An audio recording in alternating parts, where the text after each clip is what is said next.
Let's jump right into this explainer. Look, if you've tried learning a new language recently, you've probably used some kind of AI tool, right? Whether it's a chatbot, a grammar assistant, or one of those speaking apps, these tools are literally everywhere. And honestly, they feel incredibly futuristic. But here is the million-dollar question. Do they actually work according to the hard science of how human brains acquire language? Today, we're unpacking a really fascinating piece of newly published research by Lashari, Feng Meng, and Megan Har in the Journal of Academic Research for Humanities.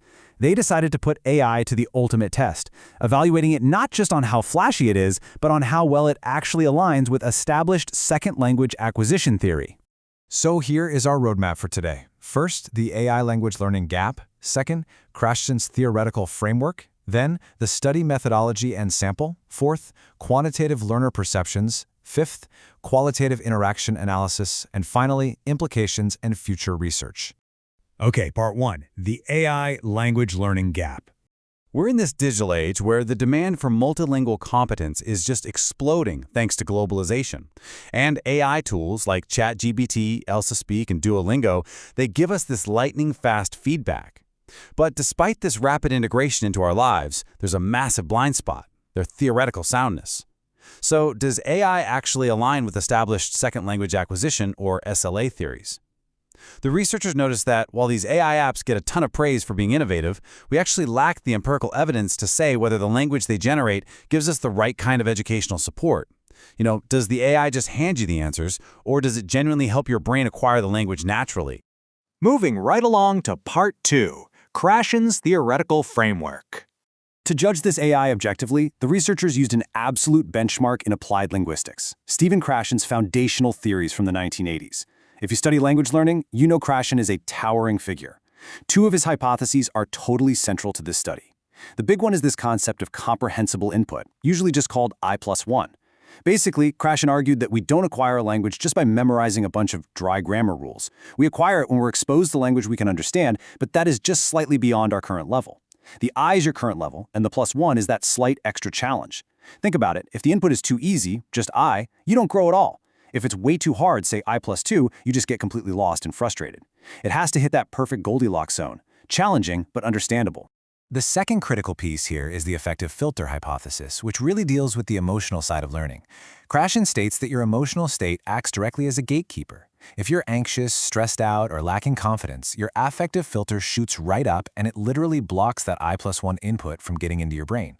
But on the flip side, if you have high motivation and low anxiety, that filter drops and language acquisition just flows naturally. Let's take a look at how this builds into the study's conceptual framework. The researchers took these AI-powered language tools and looked really closely at the AI-generated input. They wanted to know for sure if this input actually hits that I+1 mark.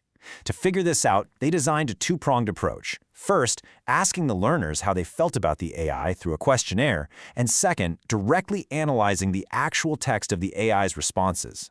This dual approach, getting both the human feeling and the raw data, is what makes this research so incredibly robust. Which brings us to part three, study methodology and sample. So how do these theories actually hold up in practice? Who were the subjects, and how did they pull the data together? Well, they used a mixed methods design, zeroing in on 40 first-year English students at Shaheed Benazir Bhutto University.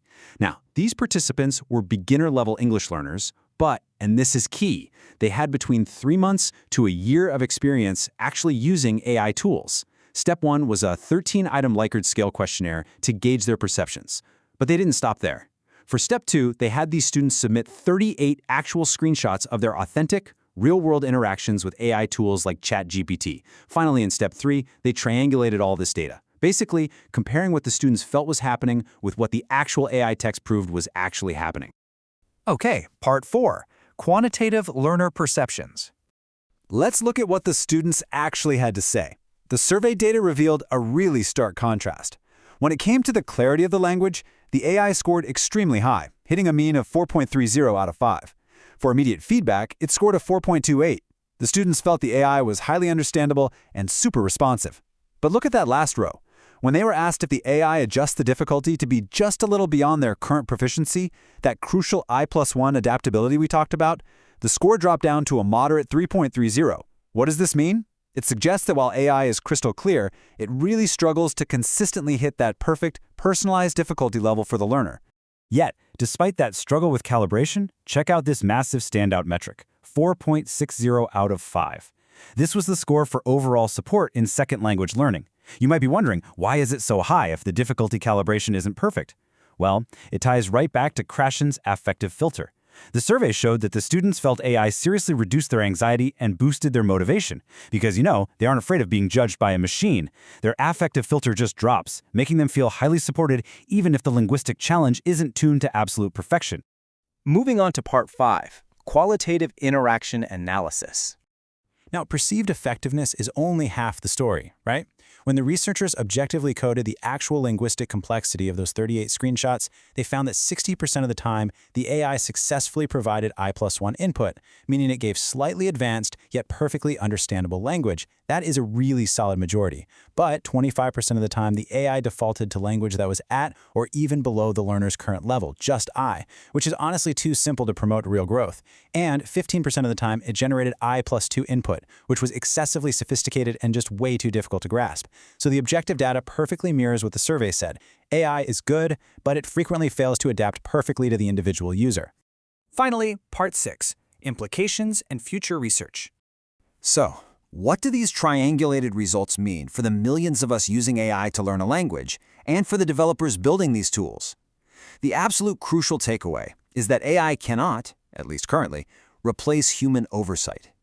For educators, the implication is crystal clear. You really have to actively monitor AI input and combine it with traditional methods. That's the only way to ensure students get the right level of linguistic challenge. And for AI developers, the mandate is to build much better adaptive learning features. Future AI absolutely needs real-time diagnostic assessments built in. That way, it can constantly calibrate the complexity of its output to perfectly match the user's growing proficiency, truly simulating natural language growth. This study beautifully bridges the gap between cutting-edge technology and established linguistic theory. It proves that while AI is an incredible supplementary tool that absolutely lowers our anxiety, it's still a delicate balancing act that requires refinement. The authors of this paper extend a professional invitation to the community, saying if you are interested in publishing high-quality research that contributes to global scholarship, consider submitting your future research to this journal. Thanks so much for joining us for this explainer. We'd love to invite researchers, faculty members, and graduate students worldwide to explore the latest publications in these journals. And hey, if you are conducting original, high-quality research yourself, we definitely welcome your future manuscript submissions to BWO Researches International. I want to leave you with one final thought to ponder based on everything we unpacked today. If AI can successfully eliminate our anxiety, but currently struggles to perfectly challenge our intellect, will the ultimate language teacher of the future actually be a machine, or will it forever require a human-machine hybrid?